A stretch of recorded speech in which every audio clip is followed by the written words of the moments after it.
وہ موت سے محبت کرنے والے بن جائیں، شہادت کا شوق ان کے اندر پیدا ہو جائے۔ جب تک مسلم حکمرانوں کو موت کی محبت حاصل نہیں ہوگی، شہادت کا شوق حاصل نہیں ہوگا، دنیا سے بے رغبتی حاصل نہیں ہوگی، وہ کبھی بھی میدان کے اندر نہیں آئیں گے، وہ کبھی بھی امریکہ کے مقابلے میں نہیں آئیں گے، اس لیے کہ ان کو پتہ ہے ہمارا ساری زندگی کے لوٹا ہوا مال ضائع ہو جائے گا۔ لیکن ہمیں کیا کرنا چاہیے؟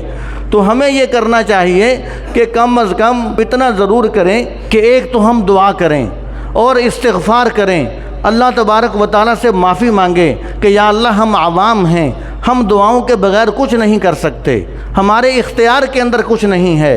اور دوسرا ہمیں یہ کرنا چاہیے کہ یہودیوں کی، اسرائیلیوں کی تمام مصنوعات سے بائیکاٹ کرنا چاہیے، اور یہ بائیکاٹ کرنا یہ ہمیں نبی کریم صلی اللہ علیہ وسلم نے سکھلایا ہے۔ خیبر کے موقع پر آپ صلی اللہ علیہ وسلم نے یہودیوں کے کھجوروں کے درخت کٹوا دیے تھے تاکہ ان کی معیشت تباہ ہو، تاکہ یہودیوں کی معیشت تباہ ہو اور یہودیوں کو معاشی طور پر نقصان پہنچایا جائے، اس لیے کہ یہود کو، کفر کو اگر محبت ہے تو دنیا سے اور دنیا کے مال کے ساتھ محبت ہے۔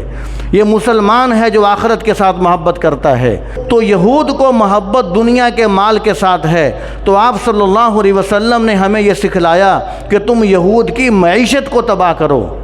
لیکن افسوس یہ ہے کہ آج اگر دنیا کے اندر جب بائیکاٹ کی بات کی جاتی ہے تو ہمیں یہ بات سمجھ نہیں آتی، کیا ہم نبی کریم صلی اللہ علیہ وسلم کے نام لیوا نہیں ہیں؟ کیا ہم حضور کے کلمہ پڑھنے والے نہیں ہیں؟ کیا یہودی انبیاء علیہ السلام کے قاتل نہیں ہیں؟ کیا یہودی حضور کے دشمن نہیں تھے؟ اور ان دشمنوں کے ساتھ کیا حضور نے معاشی بائیکاٹ نہیں کیا تھا؟ آج جتنی دکانوں کو دیکھ لیا جائے، جنرل اسٹوروں کو دیکھ لیا جائے، بڑے بڑے مالوں کو دیکھ لیا جائے، سب دکانیں مسلمانوں کی ہیں، لیکن یہودیوں کے سامان کے ساتھ بھری پڑی ہیں۔ پھر بھی ہم یہ امید رکھتے ہیں کہ قیامت کے دن ہمیں حضور سے شفاعت نصیب ہو جائے گی۔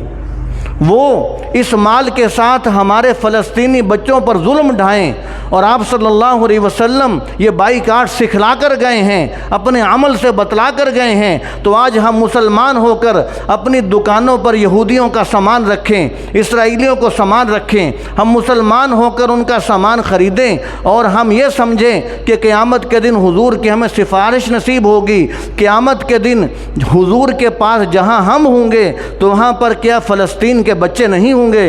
فلسطین کی عورتیں نہیں ہوں گی؟ فلسطین کے بوڑھے اور نوجوان نہیں ہوں گے جن پر ظلم و تشدد کیا جا رہا ہے؟ تو جب وہ بھی حضور کے پاس ہوں گے اور ہم بھی حضور کے پاس ہوں گے تو ہم کس طرح ہم عزت کے ساتھ سر اٹھا کر، آنکھ اٹھا کر وہاں پر ہم حضور کا اور ان فلسطینی مظلوم بہن بھائیوں کا ہم سامنا کر سکیں گے؟ تو اس لیے ہمیں چاہیے کہ ہم ان کا معاشی بالکل بائیکاٹ کریں۔ دوسری بات یہ کہ ہم اپنے اندر سنت کا جذبہ پیدا کریں کہ یہود و نصارہ حضور کے دشمن تھے، آج وہ مسلمان کے دشمن ہے، اور ہم ہر کام کے اندر یہود و نصارہ کی مخالفت کریں گے اور ہم سنت کو رواج دیں گے۔ مثال کے طور پر شلوار ٹخنوں سے نیچے رکھنا یہ انہی یہود و نصارہ کی سنت ہے جو فلسطین پر ظلم ڈھا رہے ہیں۔ داڑھی منڈانا یا کٹوانا یہ اسی یہود و نصارہ کی سنت ہے جو فلسطین پر ظلم ڈھا رہے ہیں۔ بال انگریزی رکھنا یہ اسی یہود و نصارہ کی سنت ہے جو فلسطین میں ظلم ڈھا رہے ہیں۔ اور شادی بیاہ میں گانا بجانا، میوزک، یہ تمام چیزیں انہی کافروں کی سنت ہیں جو فلسطین میں مسلمانوں پر ظلم ڈھا رہے ہیں۔ اور داڑھی رکھنا، شلوار ٹخنوں سے اوپر رکھنا، بال سر کے اسلامی ہوں، اور شادی بیاہ میں میوزک گانا وغیرہ نہ ہو، اور تمام طریقہ کار ہمارا زندگی کا اسلامی ہو، یہ حضور صلی اللہ علیہ وسلم کی سنت ہے۔ تو ہمیں چاہیے کہ ہم اپنے عمل کے اندر بھی، اپنی زندگی کے اندر بھی ہم یہود و نصارہ کا ساتھ نہ دیں، عملی طور پر بھی، مشابہت کے اعتبار سے بھی، معاشی اعتبار سے بھی، کسی اعتبار سے ان کا ساتھ نہ دیں۔ اگر ہم دکھیں تو ہم گنبد خضرا والے جیسے دکھیں، ہم حضور صلی اللہ علیہ وسلم کی سنت کے مطابق ڈھلے ہوئے نظر آنے چاہیے۔ اور فلسطین کے ساتھ ہمدردی کا رشتہ یہی ہے کہ یہود و نصارہ کے طریقے سے اور ان کی مصنوعات سے بائیکاٹ کیا جائے۔ تو دعا ہے کہ اللہ تعالی ہمیں عمل کی توفیق عطا فرمائے۔